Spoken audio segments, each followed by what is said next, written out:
Welcome to Dark Knight Films Gaming. Another video game night. Tonight, I will be reviewing the Texas Chain Saw Massacre. Developed by Sumo Nottingham and distributed by Gun Media. April 1973. Tragedy and despair have struck Central Texas. A young college student named Maria Flores has seemingly vanished without a trace.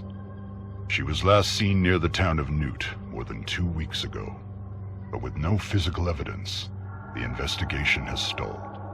With few leads and even less hope, Maria's younger sister Ana Flores and a group of her closest friends set out to find their missing loved one. But any grief or sadness caused by Maria's disappearance would pale in comparison to the agony and despair they would soon discover. What awaited this group of youths was a nightmare beyond belief. The events surrounding Maria's disappearance would be just one of the many bizarre crimes later known as the Texas Chain Saw Massacre.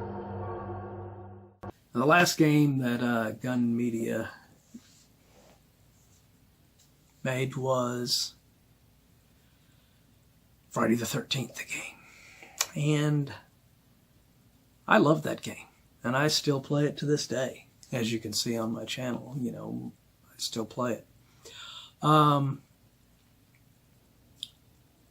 This game is definitely, it takes a lot.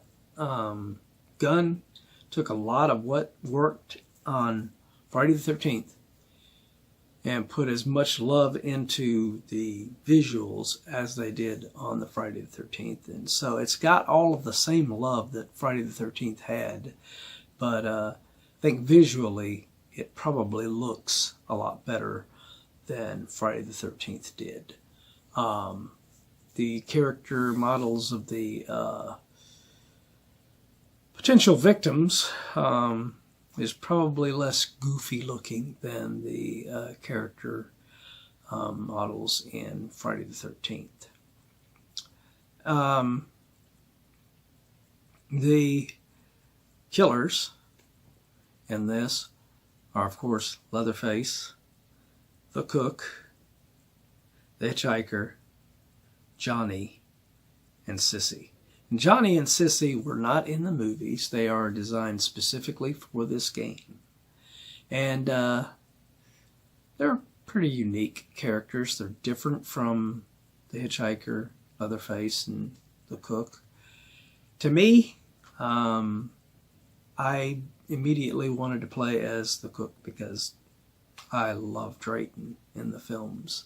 So, yeah, that was my first play on the game, was playing as him. And I got some pretty good little moments in there. Got a couple of kills with him. Then I played as Nubbins, aka the hitchhiker, and I did pretty good with him too. I think I got a couple of kills with him. But Johnny, I got me some really brutal, one really brutal kill, I think, with him, playing as him. Sissy, I don't think I've gotten a kill with her yet, playing as her, but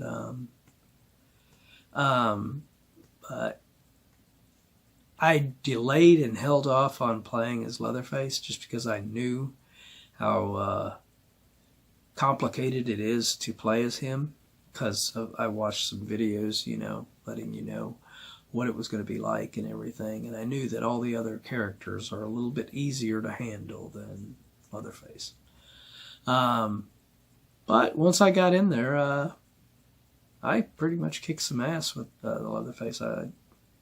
He's like he should be. He's a bulldozer. And like I said, the visuals are really good in the game. They locations, the maps and stuff. I mean, they're so well designed. There's so much love put into them. They literally look like the locations from the films, with additional stuff added for game play reasons.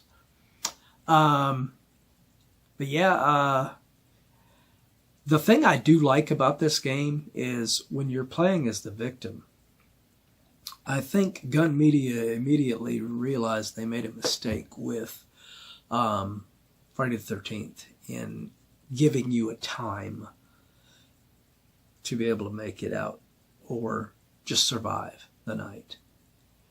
This, you either escape or you fucking die. One of those things has to happen. Otherwise, the game just continues.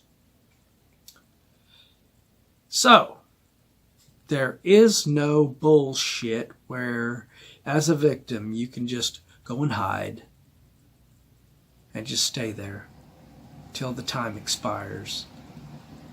You know, and play that stealth game. Just, you know, you can play stealth, but play stealth as you're trying to escape. I love that is not in there, because I always thought that was just a cheap win. If you just, hey, I lasted the time limit, you know. There's no time limit now. And you're bleeding out. So if you don't get to the fucking exit to get the hell out of here, or you don't get killed, you're going to die eventually, because you're going to bleed out. I watched it happen. It was funny as shit, because the guy was trying to just stay away from us. I finally saw him through the use of Grandpa, and all of a sudden he just fell. He dropped, you know, like lost too much blood and just fell down and died.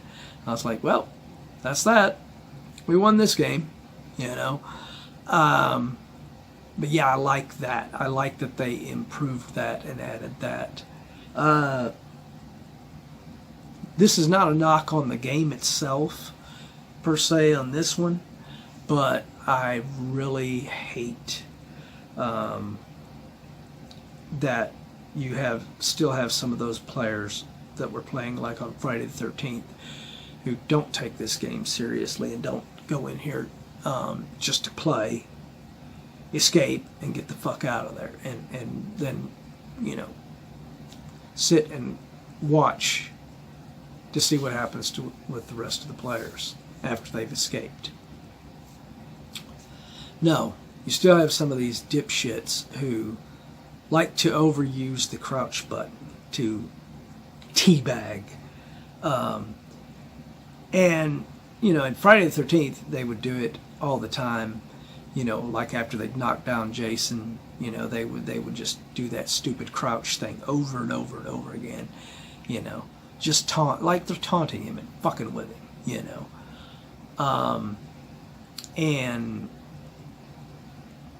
And then they added the stupid poses too, you know, to the game, you know.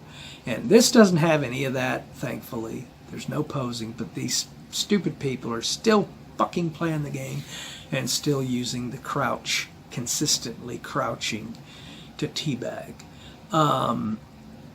And now they use it because they make it to an exit and they will not just keep going and just escape and fucking win the fucking game. Congratulations, you're good enough to the game that you figured out where the exit was, you fixed it, you straightened everything out, you got the fuck out of there. Go! Instead, some of these players are just lingering at the exit just to wait for a killer to come along so that they can sit there and teabag before running to the exit. And a couple of times, you know, that's going to backfire on some of them because, you know, if they wait there too long, just fucking around, you know, they're going to bleed out. So you made it to the exit, you could have escaped, but you fucking died because you were so stupid that you were trying to fuck with people. And so that's not a knock on the game, that's a knock on players that are too childish to you know, just win the fucking game. don't be a dick to the players playing the killer, okay? You won. Win the fucking game. So, but overall, I think Gun Media and Sumo Nottingham have done a great job with this game. I thoroughly enjoy each character. They are unique. Playing as the victims is a very good challenge. If you get on a map where you don't know where everything is. Now, if you get on a map where you know where all the stuff generally spawns, and it will, it'll spawn in different areas, different games, but it's generally, it's going to be either this place or it's going to be either this place, so but yeah, I mean, it's a little bit, I think this game is a bit more difficult to escape and survive if you don't know the maps over what Friday the 13th was.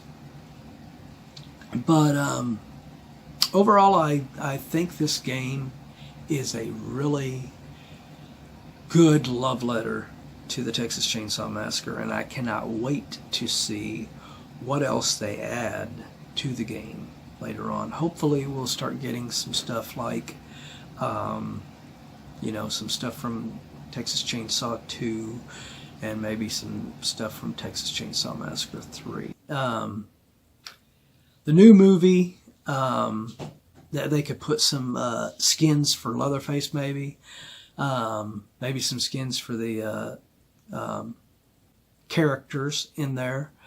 But yeah, there's a lot of stuff that they could still do with this.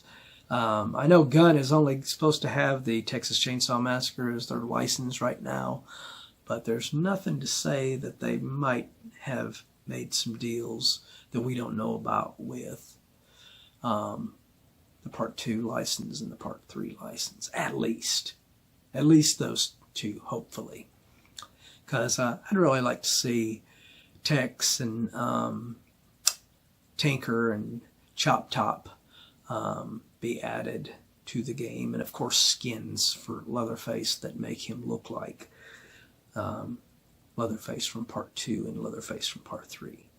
So I will give this game, currently, I might do a revised review, but this is my thoughts on it right now. I will give this game an 8.6 out of 10. It is a damn good game, and hopefully they will add some single player stuff to where you don't always have to play online as it is right now, because right now it is just a strictly multiplayer game. But hopefully Gun will do like they did with Friday the 13th and add a few little, single player challenge missions or something like that in there, or add a bot mode. But I hope they make a bot mode for both sides this time. That way you can play as the survivor versus some bots, or play as or even add the bots to play in a game where you might just want to play you and your friend. You might want to play as you and your friend as two family members and fill the rest of the characters with bots, and then you can play just the two of you together in there. Or the opposite, me playing as the killer and them playing as the victim, and everything with my remaining members of my team played by bots, and their remaining victims around them played by bots, So hopefully that will happen. Anyway, have you played this game? What do you think? Do you agree with my rating on this game? Do you disagree? Let me know in those comments down below. And as usual, if you like this video, do not forget to like, share, and subscribe, because it really has helped this channel out. And don't forget to hit that bell icon to be notified about future videos when they go up. Hope to see you next time.